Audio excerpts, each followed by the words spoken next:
मीरा अपनी छोटी सी दुनिया में अकेली बैठी थी।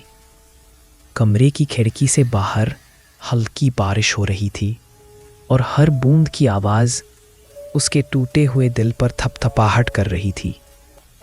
पापा, जिनकी हंसी उसके लिए दुनिया की सबसे प्यारी आवाज़ थी, अब उसके पास नहीं थे। उसने हाथ में एक पर्चा थामा। ये वही पर्चा था जिसे पापा ने अपने आखिरी दिनों में लिखा था।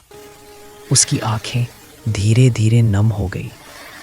पर्चे में लिखा था, मेरी जान मीरा, तुम्हारे बिना मेरी दुनिया अधूरी है, लेकिन मैं हमेशा तुम्हारे साथ हूँ। जब भी तुम दुखी हो, याद रखना कि मैं तुम्हारे हर कदम में तुम्हारे साथ हूँ। तुम्हारी मुस्कान मेरी सबसे बड़ी खुशी थी और मैं चाहता हूँ कि तुम हमेशा खुश रहो। मेरा आशीर्वाद हमेशा तुम्हारे साथ रहेगा। तुम्हारा पापा राजेश। मीरा ने पर्चा अपने सीने से लगाया। उसकी छोटी उंगलियां कांप रही थी और उसकी आंखों से अनजाने आंसू बहने लगे। उसे याद आया बचपन की वो रातें जब पापा उसे गोद में लेकर गुनगुनाते हुए सोते थे। वह हर परेशानी में उसका सहारा थे और अब सिर्फ यादें और ये पर्चा बचा था। वह खिड़की के पास खड़ी होकर बाहर बारिश में देख रही थी। उसकी दिल की धड़कन धीमी होती जा रही थी, लेकिन एक अजीब ताकत उसे भीतर से मजबूती दे रही थी। उसने खुद से कहा, पापा, मैं कमज़ोर नहीं रहूँगी।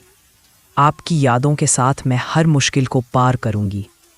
बारिश की बूंदें उसकी आँखों पर गिर रही थीं, लेकिन उसने मुस्कुराते हुए पापा का पर्चा मजबूती से थाम लिया।